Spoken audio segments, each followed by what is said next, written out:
And there's a real lesson in this, I think, for young players. What Milt gave up in money by not taking the big free agent dollars, he gained far more in staying in one community for his entire career. Because really, money's a disposable object, and you're going to spend it no matter how much of it you make. But not very many guys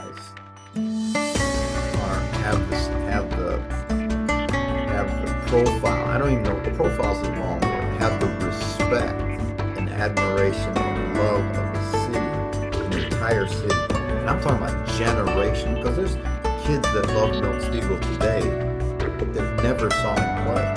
100%, I agree. But they hear their grandpa.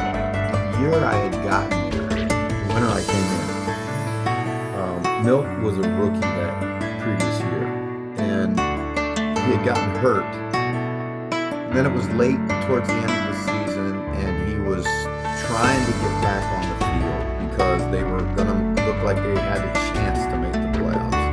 And Milt was actually,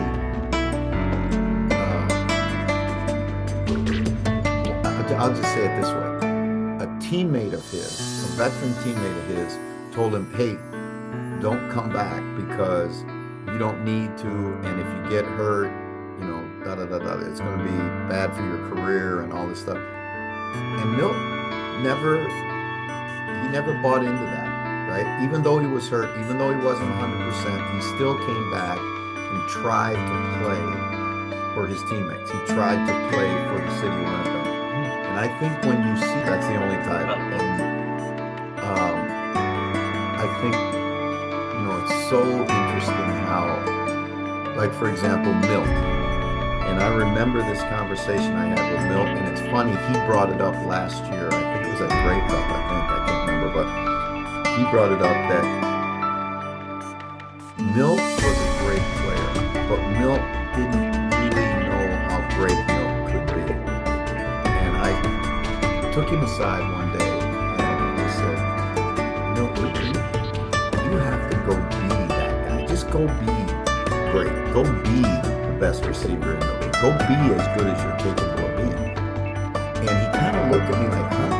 And then I think it kind of set him free a little bit to just go do that. And, you know, you look at, certainly, G-Roy and he are probably the two best receivers.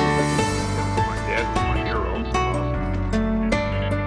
You know, he passed away. The reason that when Cal got fired, Don Southern at Hamilton offered me the offensive coordinator's job at a hefty raise.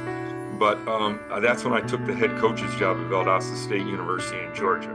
And my driving motive to take that head coach's job rather than to stay in the CFL at that time was my dad's health.